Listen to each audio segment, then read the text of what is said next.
Welcome back to the Powerful PD YouTube channel. This episode is just about how do you make sure your audience gets it?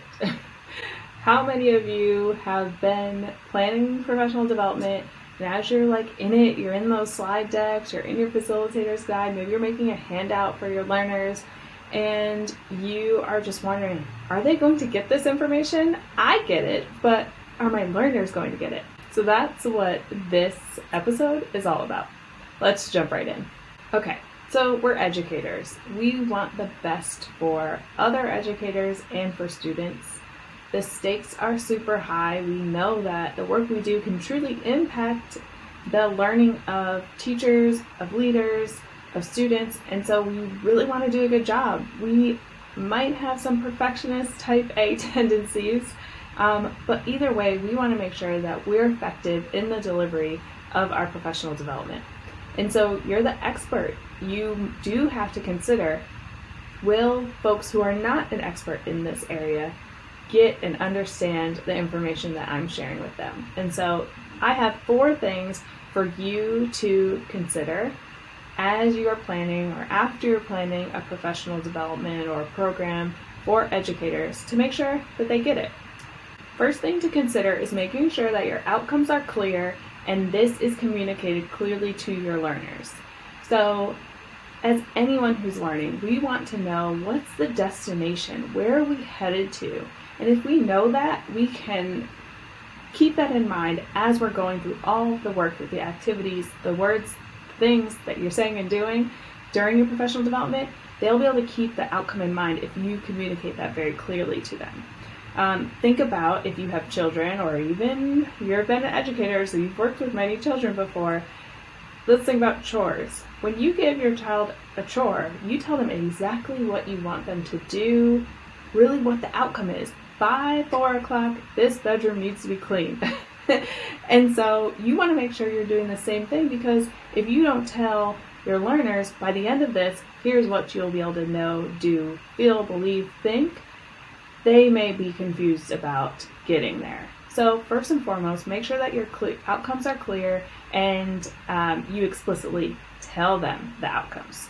All right, thing to think about number 2 is around pulling a through line in everything that you say, you do, you have people do. The activities you build in your professional development are all a through line to those outcomes. So think about this as a football coach, right? A football coach is going to have their players run drills, practice all the things to be able to play football better. They're never going to ask their players to do a layup drill or practice dribbling a basketball. That doesn't align. So make sure that every single thing that you have your learners do, everything that you're saying to them, is all about those outcomes. You, like I said in the beginning, you're an expert. You have so much in your brain related to this content. It can be easy to drop something in that's just a little bit off, and it kind of confuses people. So just make sure, double check that everything that you're doing is aligned to the outcomes of your professional development. All right, thing number 3 to consider is putting yourself in your learner's shoes. Try to think back to when you were a brand new assistant principal, or you were a brand new teacher, whoever your learner is. Think about when you were there, and then try to run through your professional development as if you were that person. This will help you kind of catch anything that maybe could go over their head. So thinking about, maybe you've said, or you've been put on a slide, a term that really needs to be defined. So put yourself in their shoes and then go step by step through your professional development, maybe clicking through each slide or looking over your agenda and making sure that you aren't doing anything that could throw them off or get them confused. Maybe see if you are putting too much information that's just not going to be digestible for that person. If you were 5 years ago, that person, if you would have received this PD, would it just be a little too much? So go through, put yourself in their shoes, and consider, well, would I have gotten this? Would I be able to implement what I want them to be able to implement at the end? Do I know what is expected at the end based off of what I'm doing. Do that work, and that will help you to identify, will your learners be able to get it? All right, our fourth thing to consider is all about getting someone else's opinion. Sometimes we are just in the work so deep that it's hard to decide, will someone else get it? Because you just get it so deeply. You've worked on it hours and hours and hours. You've been in it for years and years. You have experience. You have times when you have struggled with this and you've worked through it, and now you've become this person who can teach others about it. And so it's important sometimes to get another perspective, someone who doesn't have the context that you have, doesn't have the expertise, and ask them to just be that second set of eyes on your professional development. We used to say this all the time in the school that I worked with. We used to say, you smell like chicken.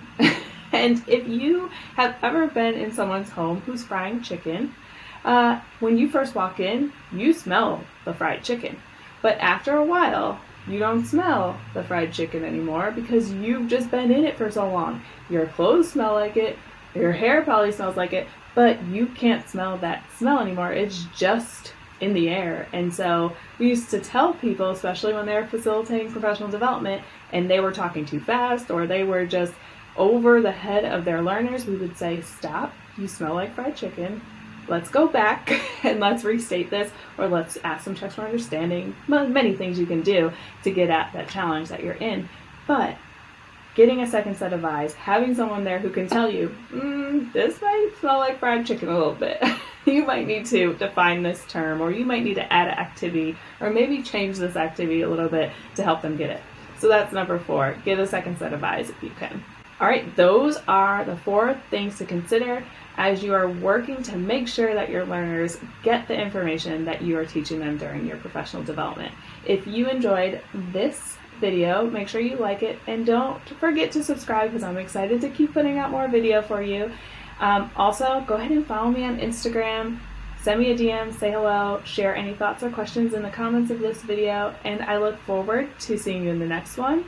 Until then, don't forget to keep embracing the power of professional development.